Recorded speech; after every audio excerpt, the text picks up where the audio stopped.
During the COVID-19 pandemic, we've seen various interventions from governments as well as from central banks.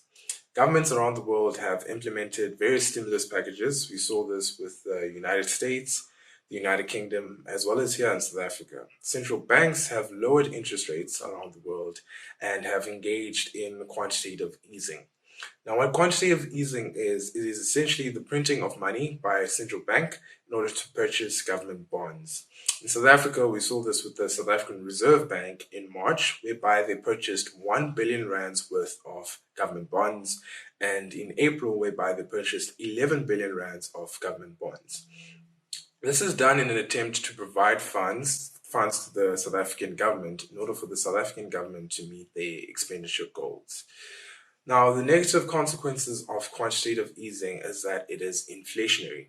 Once the South African government takes the funds that it has received from the Reserve Bank and spends it in the South African economy, the prices of goods and services increase.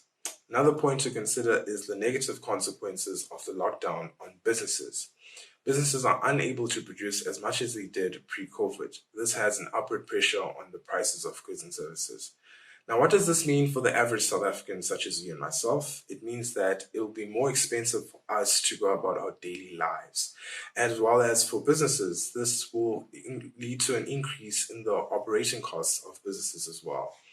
For more on this, please have a look at our macro review, which will be published later in May, as well as you can have a look at our previously published macro reviews. We at the CRA are always available to our clients, whether it's regarding questions that you'd like regarding our macro reviews, our COVID-19 scenarios, as well as if you'd like to call us or email us for an informal chat.